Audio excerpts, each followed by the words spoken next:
Aujourd'hui le 26 septembre 2022, les forces armées de la Fédération de Russie poursuivent son opération militaire spéciale en Ukraine. À la suite d'un tir massif sur les points de déploiement des 14e brigades d'assaut aérien mécanisées et 95e des forces armées ukrainiennes dans les zones des colonies de Senkovo et Chervony. Oskol, région de Kharkiv, les pertes de l'ennemi se sont élevées à plus de 120 militaires tués et blessés, 15 unités de matériel militaire.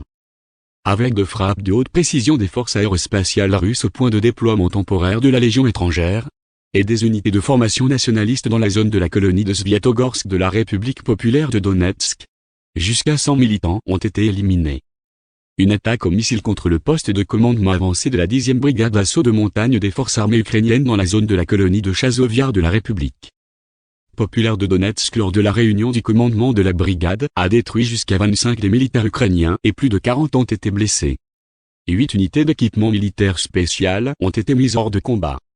Une frappe de haute précision sur le point de déploiement temporaire de la 406e brigade d'artillerie des forces armées ukrainiennes près de la ville de Chakov, dans la région de Mykolaïv, a détruit jusqu'à 50 militants, 10 unités de matériel militaire et plus de 2000 obus d'artillerie.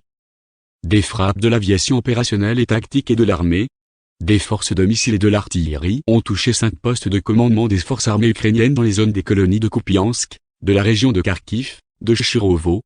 de Kirovo, de la République populaire de Donetsk, de Kamyshevak, de la région de Zaporozhye-Vysokopoly, région de Kherson, ainsi que 56 unités d'artillerie, des effectifs et du matériel militaire dans 163 districts. 3 dépôts de munitions et de roquettes et d'armes d'artillerie des forces armées ukrainiennes ont été détruits dans les zones des villes de Zaporozhye, Nikolaev et Kramatorsk de la République populaire de Donetsk. 2 avions de chasse des forces aérospatiales russes dans la zone de la colonie de Slidovo de la République populaire de Donetsk ont abattu un Su-24 de l'armée de l'air ukrainienne. Les systèmes de défense aérienne russes ont abattu 13 véhicules aériens sans pilote par jour dans les zones des colonies de Bobroviku, Zlonigay, Ukrinka, Sadok, Novaya Kakovka, Maxime Gorky de la région de Kherson, Molochansk de la région de Zaporozhye, Slidovo et Kiryovka de la République populaire de Donetsk. -19 obus des systèmes de lance-roquettes multiples, Imar et Vilka, ont été détruits dans les airs dans la zone du pont Antonovski dans la région de Kherson, ainsi que dans les colonies de Svatovo, République populaire de Lugansk et Novaya Kakovka, région de Kherson. Au total, depuis le début de l'opération militaire spéciale, ont été détruits 302 avions, 155 hélicoptères, 2087 véhicules aériens sans pilote, 377 systèmes de missiles antiaériens, 5114 chars et autres véhicules blindés de combat, 845 véhicules de combat de plusieurs lance-roquettes, 3417 canons et mortiers d'artillerie de campagne, ainsi que 5904 unités de véhicules militaires spéciaux.